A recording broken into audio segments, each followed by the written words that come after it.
بسم اللہ الرحمن الرحیم۔ الشعبان شہری و رمضان شہر اللہ۔ سرکار دو عالم صلی اللہ علیہ وسلم فرماتے ہیں کہ شعبان میرا مہینہ ہے اور رمضان المبارک میرے اللہ کا مہینہ ہے۔ تو شعبان المعظم میں سرکار دو عالم صلی اللہ علیہ وسلم اکثر روزے رکھا کرتے تھے۔ عرض کی کہ یا رسول اللہ صلی اللہ علیہ وسلم کہ آپ شعبان میں تواتر کے ساتھ روزے رکھتے ہیں، وجہ کیا ہے؟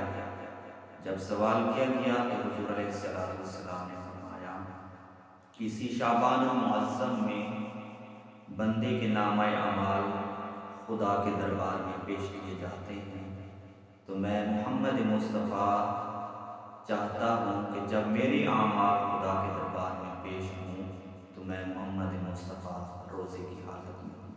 تو اللہ تبارک و تعالیٰ نے ہمیں یہ مہینہ شعبان المعظم بھی عطا فرمایا، تو اس مقدس مہینے کے بھی ہمیں روزے رکھنے چاہیے۔ حضور علیہ السلام کی سنت مبارکہ ہے، اور آنے والا مقدس مہینہ رمضان المبارک کا وہ تو نہایت ہی بابرکت اور رحمتوں والا مہینہ ہے۔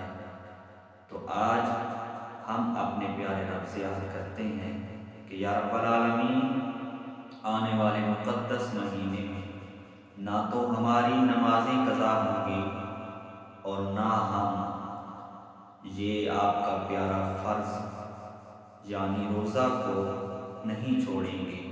جب ہم یہ عہد کر لیں گے تو انشاءاللہ ہماری زندگی میں اللہ رحمتیں بھی نازل فرمائے گا، اور اللہ تبارک و تعالی برکتوں سے بھی ہمیں نوازے گا۔